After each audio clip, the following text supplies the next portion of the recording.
On this edition of Main Street, we have an unusual collection of stories, from a very busy animal shelter to a unique agricultural education program, as well as introducing you to a reluctant celebrity from WKU. It's an eclectic collection of stories on this edition of Main Street. Funding for Main Street was provided by the Corporation for Public Broadcasting and by viewers like you who support quality programs such as Main Street that appear only on public television. Hello and welcome to Main Street. I'm Barbara Deeb. You know, on the program, we usually like to bring you stories with a theme, but this time we decided to mix things up a bit as we bring you stories that are one of a kind. First, we're going to visit one of the busiest and most successful animal shelters in the state. The Bowling Green Barren County Humane Society offers a wide variety of services to the people of the area, all the while giving their animals the best chance of being adopted. Love, dedication, and a state-of-the-art clinic help the success of this very busy shelter. Next, we're going to Barren County High School, where teacher Andy Moore shares his love of agriculture with students in a very unique class that gives his class real-world experience in managing a greenhouse. Their hard work pays off in more ways than one. And finally, meet Bob Skipper, who is the Director of Media Relations at Western Kentucky University. Weather announcements are part of his job and has allowed him to forge a unique and often funny connection with the students on the university's campus. But there's more to this accidental celebrity than people might think.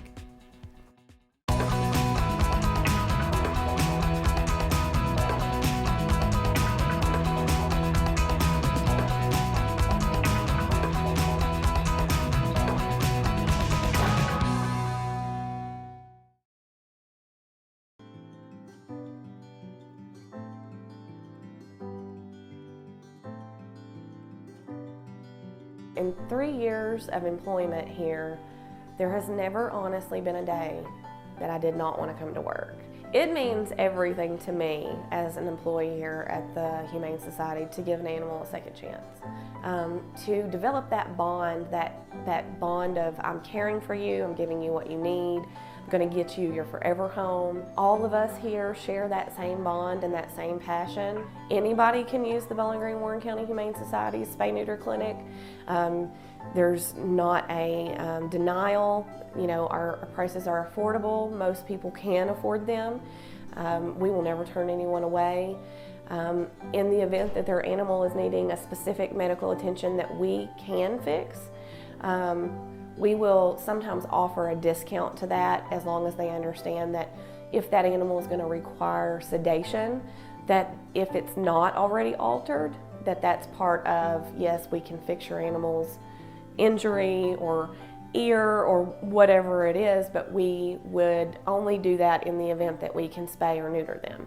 Our shelter is a lot different than most humane societies or animal shelters. I've been here 17 years, and when I first started, we were just a very small city-county shelter. You know, it was very minimal. We sent animals home without being spayed and neutered, vaccinated, tested. We didn't have a lot of support. I got involved and we slowly added things. We became a humane society, a 501c3. A few years later, we saw the need for spay-neuter, vaccinations, testing, things like that. And it was almost more important to do spay-neuters than it was anything else because you wanted to start decreasing the population. So our project, about 3 years into it, was to do a spay-neuter clinic, and we started that. And at first, it wasn't open to the general public. We just did shelter animals. And then we were starting to get a lot of requests from low-income people in the community, and our goal is to help as many people as we possibly can, whether or not they get the animal from us or not. So about 3 years ago, we built our hoteling spay-neuter clinic. Our vaccines are no appointment necessary. They can walk in typically on Tuesdays and Thursdays, get a vaccine. It's at a very minimum rate. There's not an office visit charge. And it just helps the community afford to have pets. In 2015, we had about 9,800 animals come through our doors that were actually surrendered through here for adoption, that people could no longer keep or they found as strays. On top of that number, we also had about 6,000 animals come through our spay-neuter clinic. We're the highest intake shelter in the state of Kentucky. That's an open intake facility. And the great thing about that is we have the #1 adoption rate in the state of Kentucky for an open intake shelter. We never say no. In a normal day for the public's animals, we will do 20 to 25 spay-neuter surgeries, that being dogs and cats and sometimes bunnies.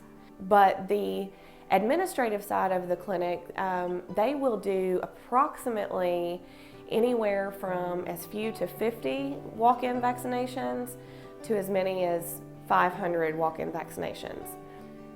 We set ourselves up for a small scale, but in the 3 years that we've been here, we've really grown. So we are nonstop from the time we open until the time we close. The majority of our clinic cases, people coming in are the basics, the vaccines, the booster shots, the rabies, deworming, flea and tick preventative, spay-neuter. The most extreme cases that we see, it is like an animal emergency room here.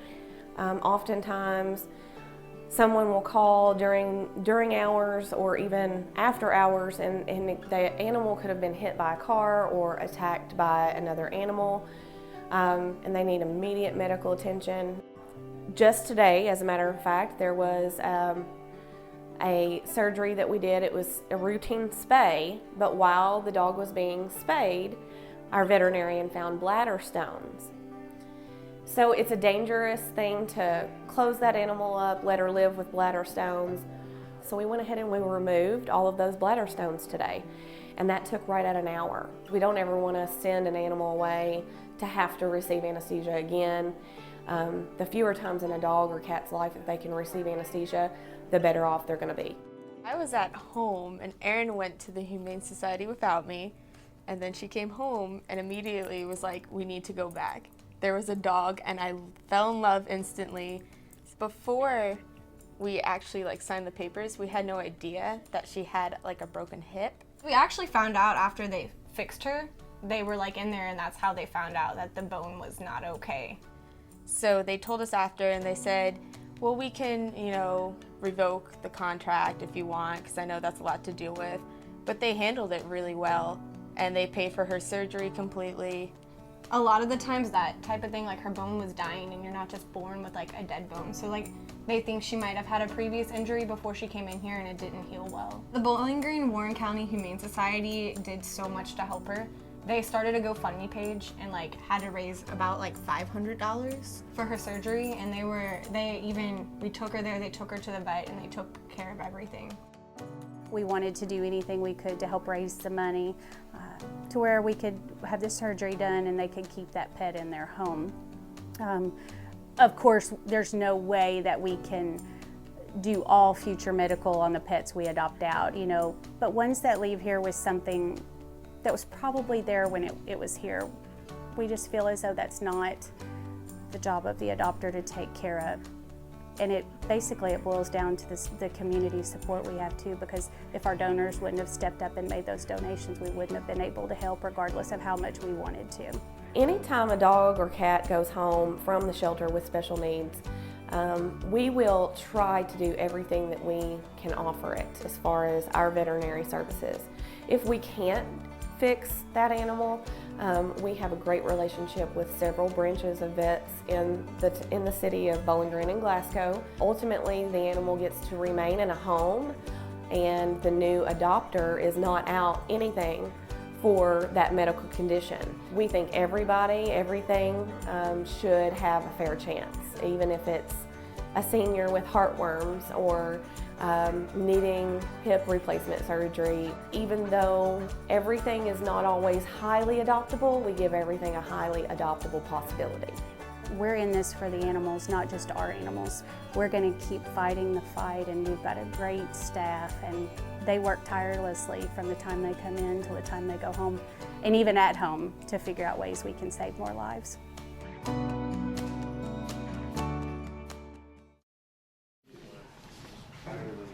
I play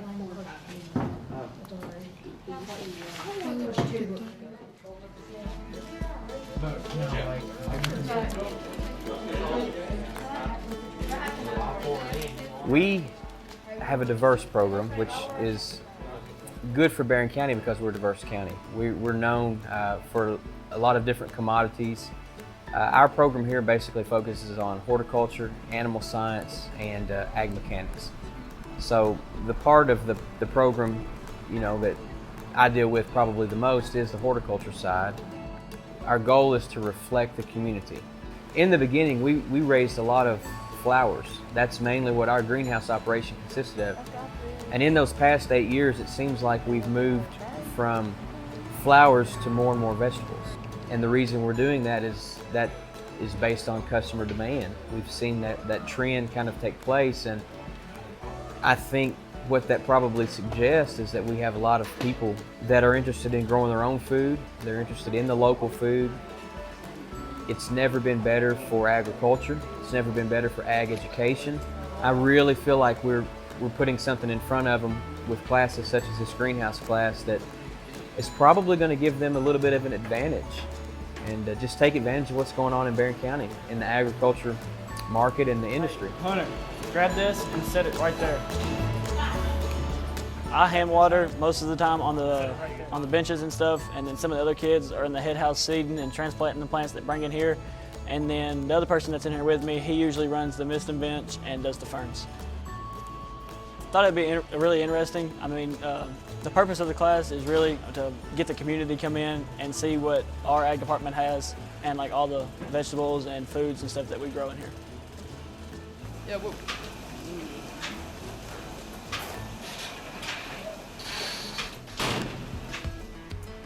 For a lot of students, this may be the first time that they've had a chance to maybe have a little freedom, express their work ethic.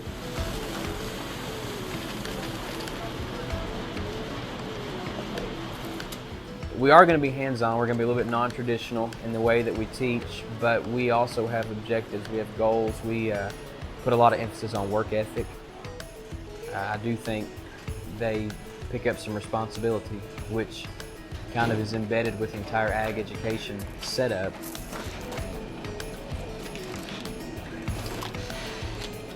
Yeah, it'll benefit me. I mean, I want to go to college and play ball, but I want to be a physical education teacher and then end up coaching. So with the work ethic in here, it's going to help in the long run. Not everyone can go home and have a farm, but a lot of folks can go home and have a garden. A lot of folks can go home and plant flowers around their house. And I think just the fact that this can be real for them, they can take what they've learned and the practices that they participate in, they can actually continue on. I think they just take home the real world experience that we don't always get to put in front of them in a lot of things that we do. So, but there are great rewards when you see these students take interest. And I think a lot of the students will just tell you that, this fits me. I like to be able to work. I like the idea of maybe learning about this part of the agriculture industry that they don't know much about. You see a great process, the flowers, they pop up and everything is perfect. Doing the little things right, because he really interprets the stuff and make sure it's in the right spot and make sure it's planted right. And when it's organized, the community likes it and they know where everything is and they just come in and buy it.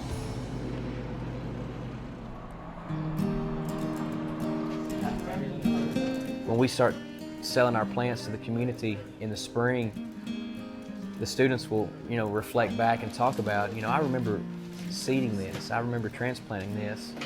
That is the satisfaction to me.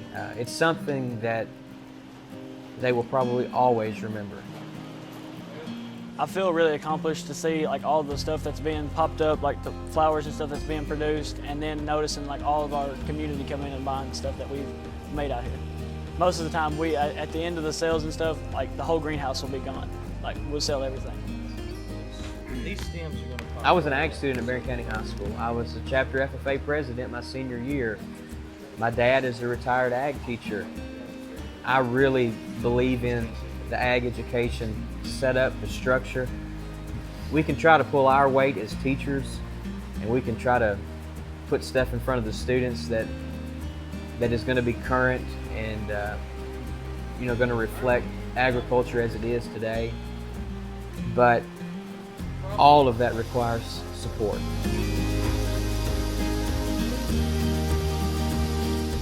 The community members, I think they realize that the money they spend with us does go right back to the students. Every penny of it does.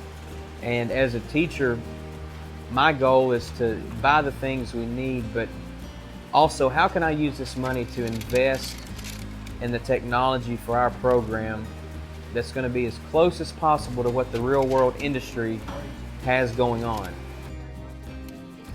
Our goal is to generate enough money from our plant sales that we can purchase soil for the next year.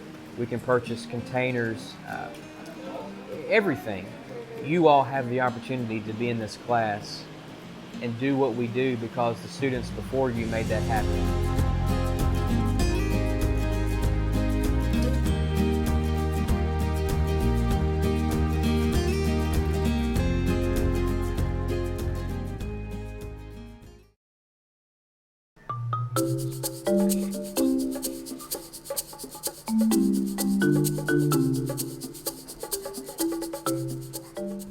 Well, I came to Bowling Green in 1978 to go to school at WKU, and I've not left. A job came open at the university as the university photographer, so I jumped at that chance. And then through a process of several reorganizations and because of my background in writing, I moved into the media relations director's position. In the past, that has been mostly working with the news media. But more so now, we rely on social media and on the website and, again, telling our own story. It's my job to work with the news media and to work with people across campus to try to get the word out, the good news about the university. I'm also active with our crisis management team in getting information out that's more emergency nature. And that includes making announcements when we have to alter our schedules for whatever reason, most notably through snow and weather.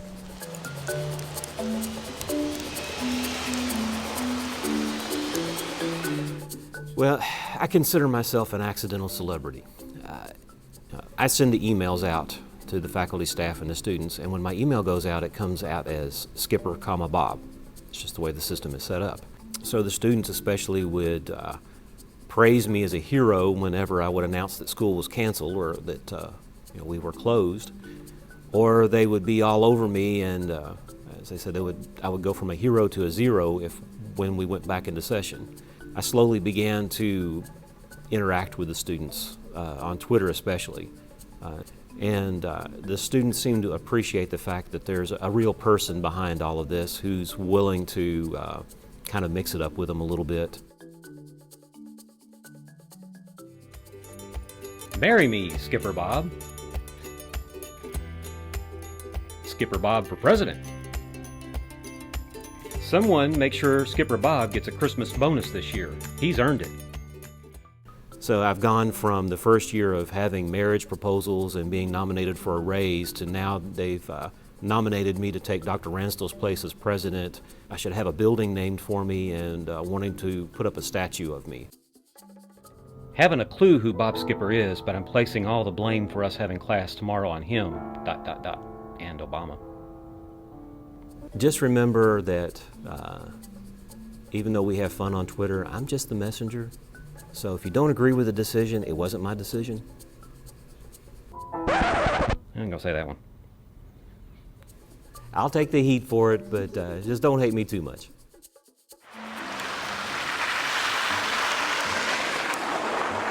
We have a team that watches the forecast. We start talking days out about the possibilities coming up.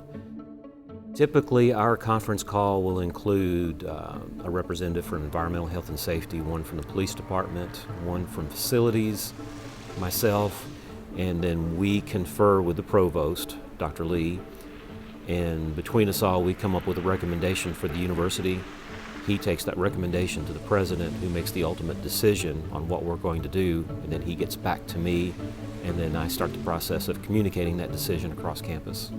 By prioritizing the routes, trying to concentrate on certain areas, we don't have people engaged as much on clearing steps or sidewalks that aren't used as much. We concentrate on the main walkways and the main roadways. A lot of the equipment that they use, the gators, now have blades that they can put on them to help push snow. But I think it's just more of a coordinated effort that keeps things moving more quickly than in the past. When you have 12 inches of snow, there's just not a whole lot you can do about it, and especially when it's coming down so fast that as soon as you shovel one walk, it's covered back up again.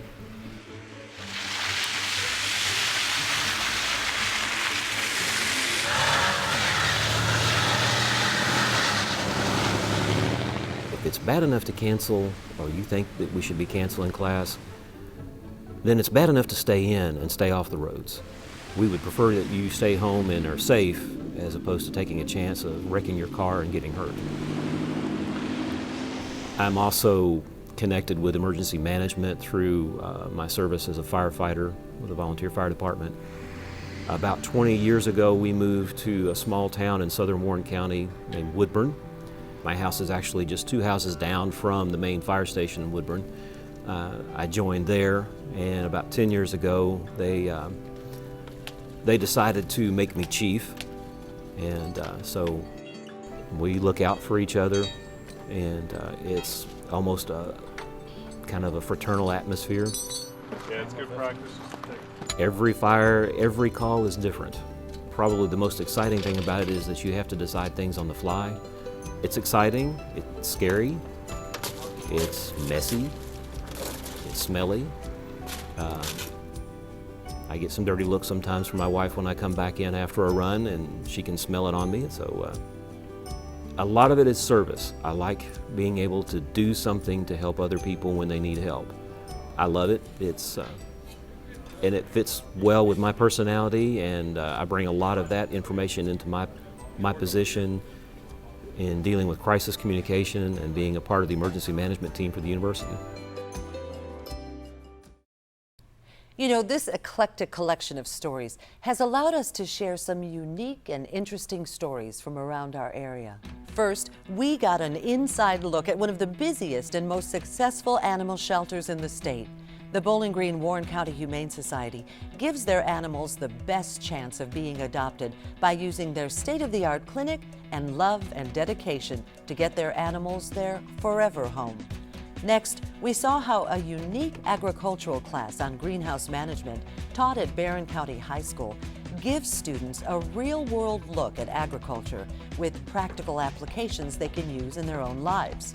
And finally, we met Bob Skipper, volunteer firefighter, media relations director at WKU, and accidental celebrity to the students at the university. His community service and hard work make the campus and the community he lives in better places to live and work. Well, we've come to the end of yet another show, and we hope you've enjoyed these interesting and unique stories. You know, our producers are always looking for stories. We'd love to hear from you. You can check out our website at the address on your screen. Here you can find archived editions of the program as well. Until next time, I'm Barbara Deeb, and remember, we're just around the corner on Main Street.